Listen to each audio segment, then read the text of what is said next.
I wanted to document a mishap that I had with this JVC JA S71 stereo amplifier from the mid-1970s. I was attempting to do an alignment of the idling current and DC offset.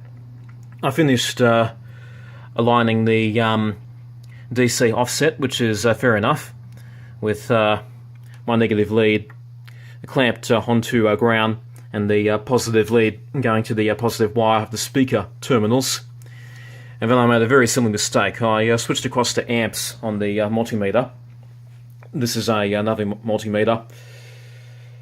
And changed the holes around and went to proceed to adjust the idling current by keeping this lead on ground and putting the positive lead on the emitter resistors. And yes, I know.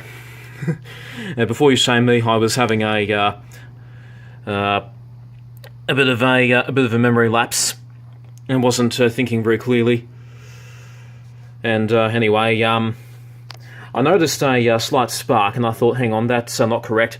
And as I was pulling the cable away, I touched the case of that transistor right there. And what happened? The current went through my multimeter, through that resistor, and into ground, into the supply rail, and blew this resistor up. Unfortunately, it was my other multimeter which ended up taking the brunt of the force.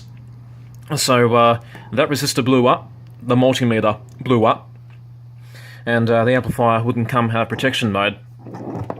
And anyway, one of the guys on the Audiokarma board helped me to figure out exactly what was going on. There'll be a link in the bottom of this YouTube video to that particular forum.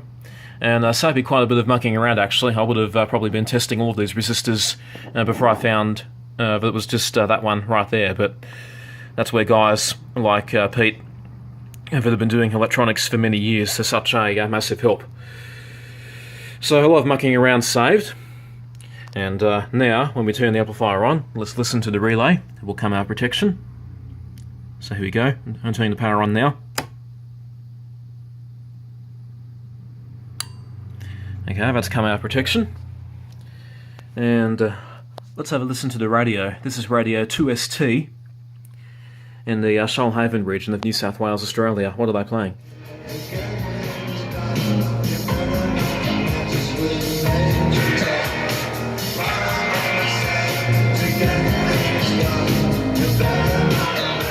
So there you go. Sounds bloody amazing. I won't play too much of that because of YouTube copyright laws. But these are running into Acoustic Research AR3As, which have been fully restored as well, and highly sought after if you're a sound freak. So there you go. If you make a similar mistake, maybe just have a look to see what possible components it could have shorted through to go straight to ground, because current only goes one way, obviously. But there we go. I'm very happy.